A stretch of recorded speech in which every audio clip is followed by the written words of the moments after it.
Hi, friends. My name's Apollo Karemera Ndiabahika.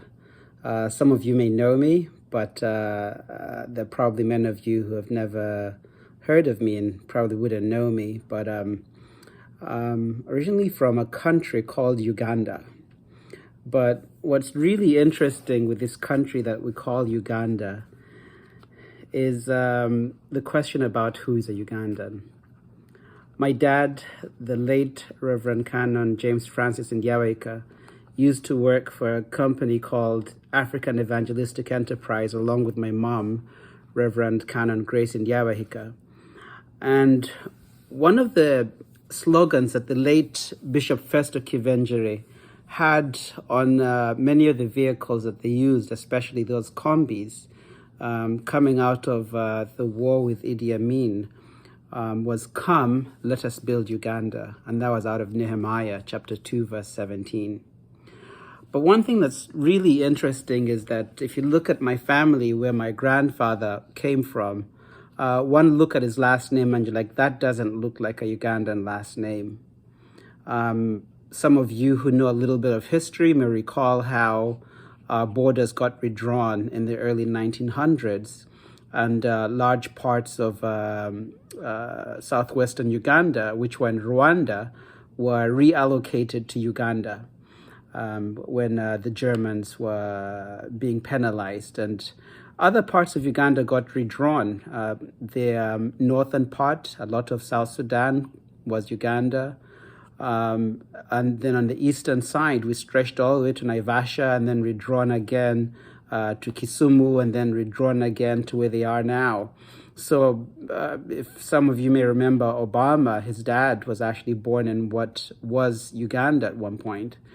So this whole thing of Uganda, if we go back even a little bit further, there were these traders who were Arabs who came deep into the interior out of Zanzibar, where the Sultan of Muscat had moved his capital to.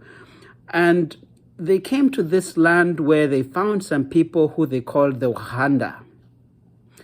Interestingly, a man called Stan Lee, who liked making cartoons, when he heard about Wakanda, he called it and anglicized it and called it Wakanda.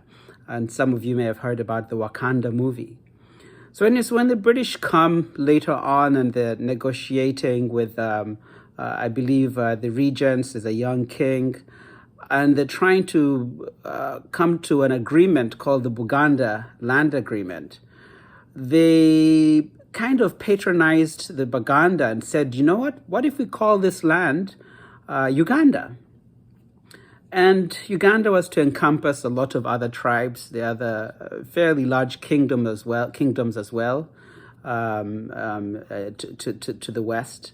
The kingdoms of Bunyoro, Chitara, the Ankole, and essentially it all became Uganda. So today we now call ourselves Ugandans. But what's very interesting is that we've had a push, which has also kind of played a small role in when I was in Boston, Massachusetts, where we were working to sensitize East Africans here on what was happening back home. This is in 2007, where we talked about the process at home to fast track what we call the East African Federation. And interestingly, there's an acceleration to switch our passports to new electronic passports that are East African passports. Republic of Kenya, East African passport, or East African passport, Republic of Tanzania, and so on and so forth.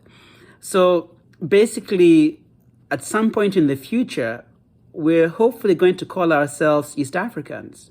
So when they ask, where are you from? You're like, I'm from Africa. Or to be a little more particular, East Africa.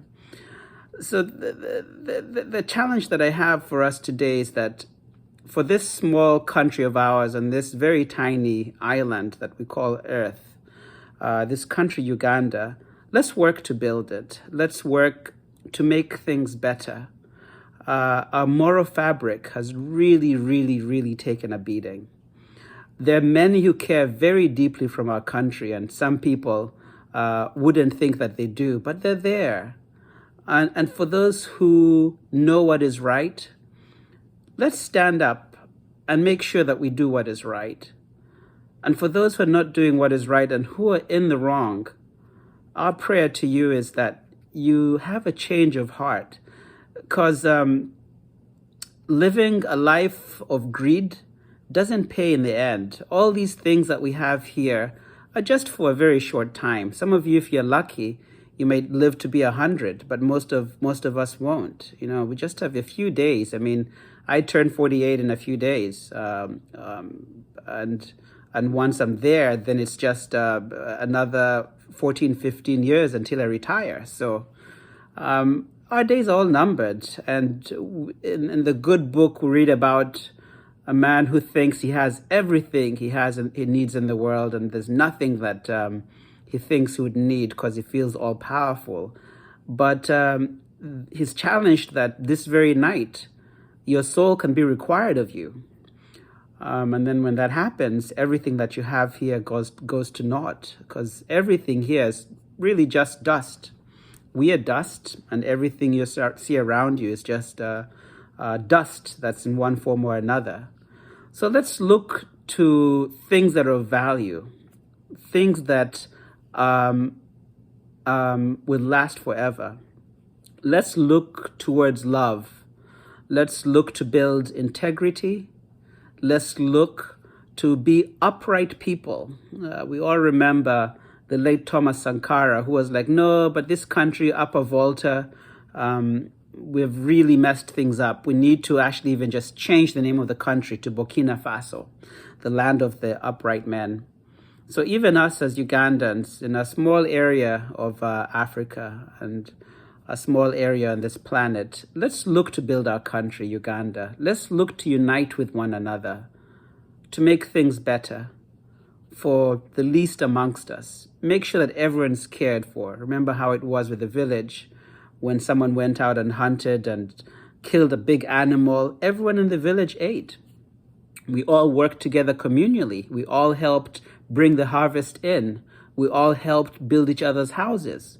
We helped raise each other's children. Let's look to a return to being better versions of who we know we can be and who we know we should be. Blessings to you all. Thank you.